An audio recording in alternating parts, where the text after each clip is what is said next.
எல்லாருக்கும் வணக்கங்க. இன்றைக்கி உளுத்தம்பருப்பு பாசிப்பருப்பில் ஒரு பலகாரம் செஞ்சு பார்க்கலாங்க. கார பலகாரங்க. இது உளுத்தம்பருப்பு ஒரு 1.5 மணி நேரம் ஊற வச்சுருக்குறேங்க. பாசிப்பருப்பு 1.5 மணி நேரம் ஊற வச்சுருக்குறேங்க. இது உளுத்தம்பருப்பு 1 டம்ளர்னால் பாசிப்பருப்பு அரை டம்ளரும் 1 டம்ளரும் நம்ம இஷ்டத்துக்கு போட்டுக்கலாங்க. இது ஊற வச்சு ஒரு 3/4 வாசி நல்லா உளுத்தம்பருப்பு ஆட்டினதுக்கப்புறம் பாசிப்பருப்பு போட்டு ஒரு நிமிஷம் ஒரு சுற்றி எடுத்துகிட்டு மாவை எடுத்துக்கலாங்க.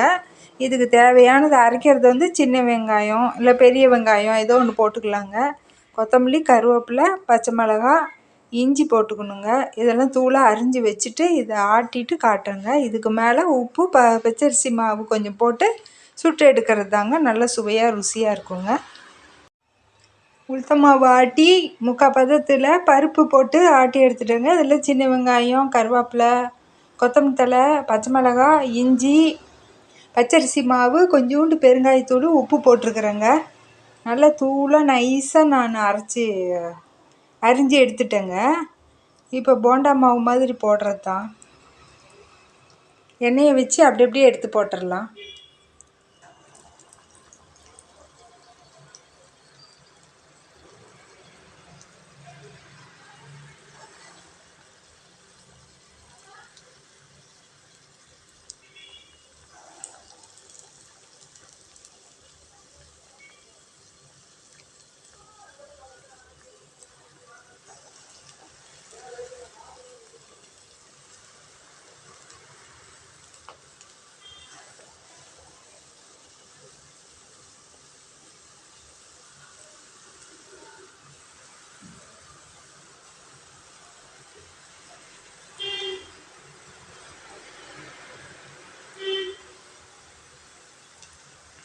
இது நான் தேங்காய் எண்ணெயும் கடலை எண்ணெயும் கலந்து ஊற்றிருக்கிறேங்க.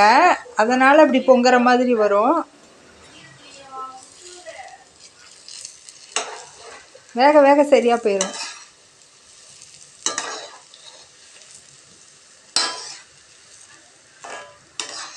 எண்ணெய் பொங்கி இருக்கவும் எல்லாம் ஒட்டிக்கிச்சு, தெரியல எனக்கு போடுறதுக்கு.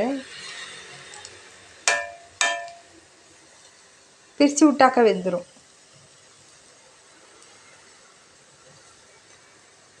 அனல் கொஞ்சம் கம்மியாகவே வச்சுக்கலாம்.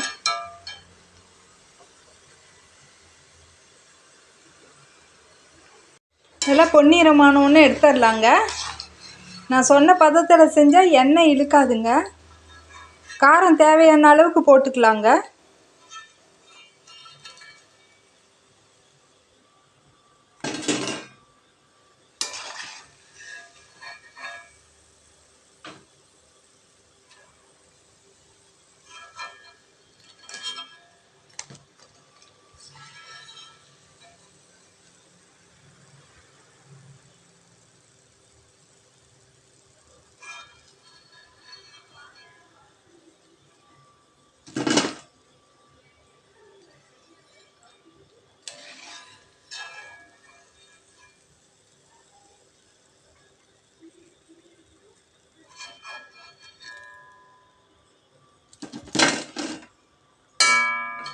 நல்லா ருசியாகவும் இருக்குங்க, உடம்புக்கும் நல்லதுங்க.